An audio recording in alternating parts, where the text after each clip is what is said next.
नमस्कार। आज हम बात करने जा रहे हैं एक ऐसे ऐतिहासिक व्यापार समझौते की जो भारत और यूरोपीय संघ के बीच के रिश्तों को कह सकते हैं हमेशा के लिए बदल सकता है। और ये सिर्फ एक समझौता नहीं है, ये एक ऐसा कदम है जिसमें ग्लोबल ट्रेड के नक्शे को ही बदलने का दम है। और इस डील की अहमियत को समझने के लिए बस एक बयान ही काफी है। भारत के कॉमर्स और इंडस्ट्री मिनिस्टर पीयूष गोयल ने इससे कहा है the mother of all deals, मतलब सभी डील्स की जननी। अब ये नाम ही अपने आप में बता देता है कि इसका स्केल कितना बड़ा है और इसका असर कितना गहरा होने वाला है। तो आखिर ये है क्या? देखिए, ये सब कुछ एक फ्री ट्रेड एग्रीमेंट यानी FTA के इर्द गिर्द घूमता है।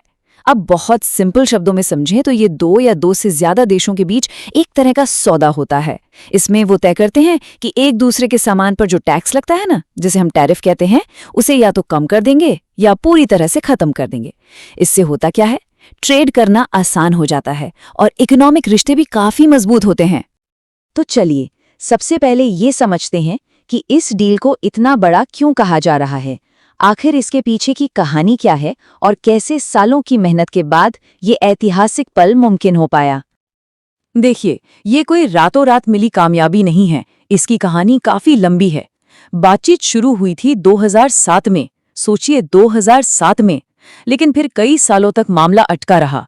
फिर 2022 में निगोशिएशंस को एक नई जान मिली और आखिरकार 2026 में नई दिल्ली में इस ऐतिहासिक डील पर मोहर लगी गई। चलिए अब आते हैं इस डील के सबसे दिलचस्प और ठोस हिस्से पर, और वो है टैरिफ में भारी कटौती। अब समझते हैं कि इसका बाजारों और आम लोगों के लिए असल में मतलब क्या है। मतलब सुनने में तो अच्छा लगता है, पर इससे असल में बदलेगा क्या, है ना सवाल।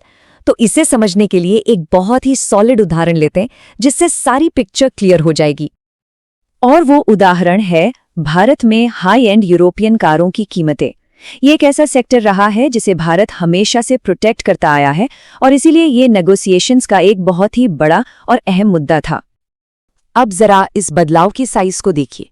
पहले क्या होता था, भारत में यूरोपियन कारों पर 70% से लेकर 110% तक का जबरदस्त इंपोर्ट ड्यूटी लगता था। 110%।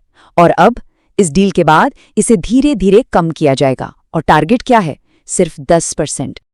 ये जो चार्ट है ये इस बदलाव को बहुत अच्छे से दिखाता है। मतलब जो पहले एक बहुत बड़ी दीवार थी वो अब बस एक छोटी सी रुकावट बन के रह जाएगी। लेकिन रुकिए, ये पूरी डील सिर्फ कारों के बारे में नहीं है, ऐसा बिल्कुल नहीं है। इस बातचीत में ना बहुत ही सावधानी से एक बैलेंस बनाया गया है। मतलब कुछ सेक्टर्स को फायदा पहुंचाया गया है तो वहीं कुछ जरूरी सेक्टर्स को प्रोटेक्ट भी किया गया है। तो कौन है वो विनर्स? भारत के कई ऐसे उद्योग हैं जिन्हें अब यूरोपियन यूनियन में एक्सपोर्ट करने पर कम टैक्स देना पड़ेगा, जैसे कि टेक्सटाइल्स और गारमेंट्स, लेदर का सामान, James and jewellery, engineering goods और प्रोसेस्ड फूड्स। और ये वो सेक्टर्स हैं जहां बहुत बड़ी संख्या में लोगों को रोजगार मिलता है। और अब सिक्के का दूसरा पहलू देखते हैं। इस डील में भारत के लाखों छोटे किसानों के हितों का भी पूरा ध्यान रखा गया है। जो सबसे जरूरी एग्रीकल्चरल और डेयरी प्रोडक्ट्स हैं उन्हें इस डील से बाहर ही रखा गया है। और सिर्फ ये नहीं, कुछ और भी सेंसिटिव इंडस्ट्रियल सेगमेंट्स हैं उन्हें भी प्रोटेक्ट किया गया है ताकि हमारे घरेलू प्रोड्यूसर्स को कोई नुकसान न हो। तो ठीक है, इकोनॉमिक्स की बात तो हो गई। अब थोड़ा जूम आउट करते हैं और देखते हैं कि ये समझौता बड़ी जियोपॉलिटिकल पिक्चर में कहाँ फिट होता है। और सबसे बड़ा सवाल, ये डील इसी वक्त क्यों हो रही है, इसकी टाइमिंग इतनी जरूरी क्यों है। इस बात को समझने के लिए ये चार्ट देखिए। यूरोपियन यूनियन भारत के लिए पहले से ही एक बहुत बड़ा मार्केट है। भारत का जो टोटल एक्सपोर्ट है उसका करीब 17% हिस्सा अकेले EU को जाता है। तो जाहिर है ये पार्टनरशिप कितनी ज्यादा क्रूशियल है। और अगर आंकड़ों में बात करें तो 2024-25 में भारत और EU के बीच सिर्फ सामान का जो ट्रेड था वो था $136.53 बिलियन। ये आंकड़ा अपने आप में बताता है कि इकोनॉमिकली कितना कुछ दांव पर है। तो सबसे जरूरी बात यह है कि ये सिर्फ एक इकोनॉमिक डील नहीं है, बिल्कुल नहीं। ये एक स्ट्रैटेजिक मूव है, एक ऐसी दुनिया में जो लगातार बदल रही है।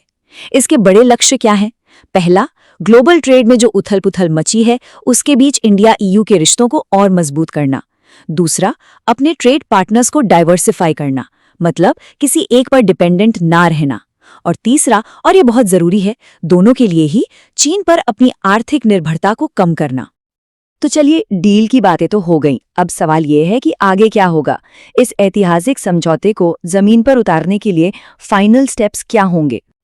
तो प्रोसेस काफी सीधा है। सबसे पहले नई दिल्ली में एक हाई लेवल समिट होगी, उसके बाद एक फॉर्मल अनाउंसमेंट होगी, जॉइंट प्रेस स्टेटमेंट्स आएंगी, और फिर आखिर में इस समझौते की सभी शर्तों को कानूनी रूप देकर लागू कर दिया जाएगा। और जाते जाते एक बड़ा सवाल छोड़ जाते हैं। जैसे जैसे भारत और यूरोपियन यूनियन का ये आर्थिक गठबंधन और गहरा हो रहा है, ग्लोबल ट्रेड के कौन से पुराने नियम टूटेंगे और कौन से नए पैटर्न लिखे जाएंगे? इसका जवाब तो खैर आने वाला वक्त ही बताएगा।